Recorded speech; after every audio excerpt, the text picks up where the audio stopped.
What's the biggest recruitable percentage you can have in Hearts of Iron 4? Well, according to this idiot, at the end of the day, you will have 64.8% recruitable population. That's an answer, except that's a wrong answer. If you want the correct answer, keep watching this video. To get the maximum possible course, you don't actually have to play as Greece, you have to play as Latvia. And this is so crazy and stupid, but it's technically possible. And the biggest part of it isn't even that outlandish. It's actually possible in multiplayer. And I'm gonna do a video doing it with another two YouTubers, hopefully Vipes and Carthage Studios. So to do this as Latvia, you start by suspending the constitution of Latvia. And now there's two things you need to do. First thing is empowering the paramilitarists. Boom, 10% factor. And now you might think, oh wait, I can go for this. No, don't go for that. Instead go for Latvia for Latvians. You can do these focuses right here, but don't do one of these three, because this will remove the national spirit, which is right here, which can cause a civil war. And we want that civil war. The condition for civil war is for there to be over 55% fascist support, which is achievable. And 20 days after that condition is met, you get this event,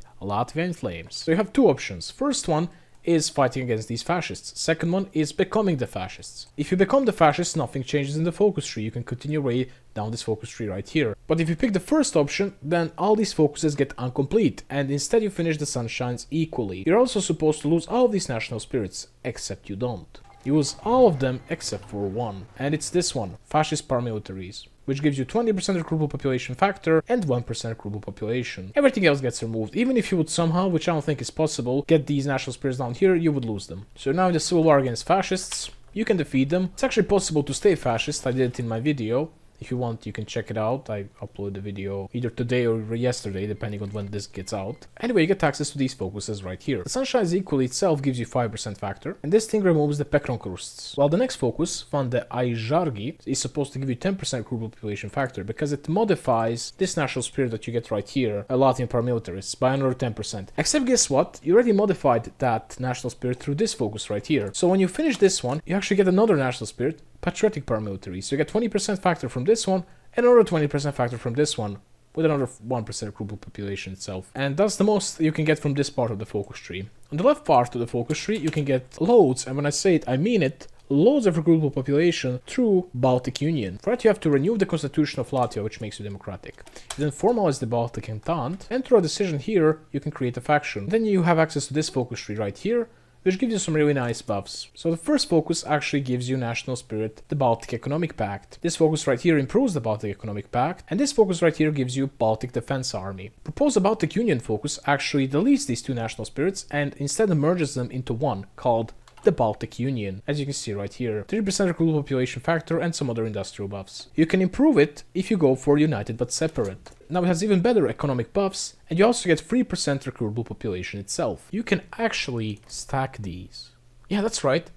All three Baltic countries could go for these focuses and stack them, but it's not that simple. Let's stack to Estonia, for example. Estonia would have to go for the Era of Silence. After this, they could either break the silence or squash the opposition. And now they get stuck on this focus, formalize the Baltic Entente. Because when one Baltic country does it, it gets locked for other countries. Except if they're in faction with other two Baltic countries, they can bypass it. And they get access to this focus tree. Now the issue is, they need to be a faction leader for this. So you have to take over the faction somehow, from the previous faction leader. And once they're done with this, they get access to this focus tree. Once again, this focus gives everyone Baltic Economic Pact, and this focus improves it. And once again, this focus gives everyone Baltic Defense Army. And once again, this focus merges those two into Baltic Union. If you check it right now, every single country has two Baltic Union national spirits. This one from Latvia doing it for the first one, and this one from Estonia doing it for the second time. However, the way the Baltic Union national spirits work in this game, you can't have two exactly the same ones. So if you would go for this as Estonia, then one of them would just disappear. So to get the most out of the Baltic Union, first country has to finish all of these focuses, second country has to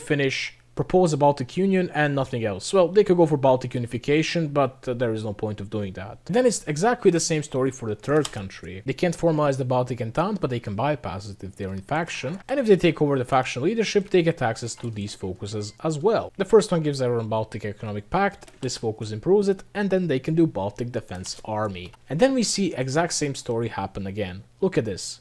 Everyone has the Baltic Union, the worst Baltic Union, Baltic Economic Pact, and Baltic Defense Army. If they go for this focus, they're supposed to get 2 of these downgraded Baltic Union spirits. Except they don't. They just have 1 of them. So they just effectively lose Baltic Defense Army and Baltic Economic Pact. So yeah, to get the most out of the Baltic Union from all 3 countries, one of the countries has to complete United but Separate, second country has to complete Propose a Baltic Union, while the third country has to complete the Pan-Baltic Bank and Baltic Defense Army without proposing a Baltic Union. Each of them ends up having 4 national spirits, which in total give them minus 65% consumer goods factories factor, 45% factory output, minus 45% training time, 3% recruitable population, and most importantly, 90% recruitable population factor. That's right, 90. Now it just comes down to the question, which one of these countries can get the most manpower? And from what I have concluded, it's Latvia. Estonia can get the most actual manpower. They can get 5% from focus right here. Women Defense League, yeah. But they end up having the smallest factor. At this point, Latvia has 235% recruitable population factor, but they can have a little bit more. If Hungary decides to go for its democratic path, basically establish the Second Republic path, and if they go for the Nubian Federation, if they are in faction with Latvia, and if they finish Focus War against extremism, they'll be able to give them another 10% recruitable population factor. Besides that, just like I mentioned that 2 years ago, if Latvia would manage to get its capital to be in Asia by, let's say, capitulating and losing the mainland, and if Soviets finish the war measures in the East focus, Latvia then gets an event. If they pick the first option, they get a national spirit, war measures in the East, which gives them another 15% recruitable population factor for 3 whole years. It's temporary, but it's still pretty long time. And then finally, if Italy goes to either Dino Grandi or Italo-Balbo path, if they manage to puppet Latvia by finishing Italian hegemony focus, Latvia will get another national spirit, which will give them another 5% recruitable population factor. And then assuming that Latvia goes free, Latvia will achieve its biggest recruitable population factor, which is 265%. Now the only question is how much base manpower can they actually get? Well, for that they have to go for scraping the barrel, and they have to get 5% from either Volkssturm and non-discriminatory conscription land doctrines, or from the human wave offensive doctrine, and they also have another 3% from the Baltic Union and 1% from fascist paramilitaries, which means they have 34% base recruitable population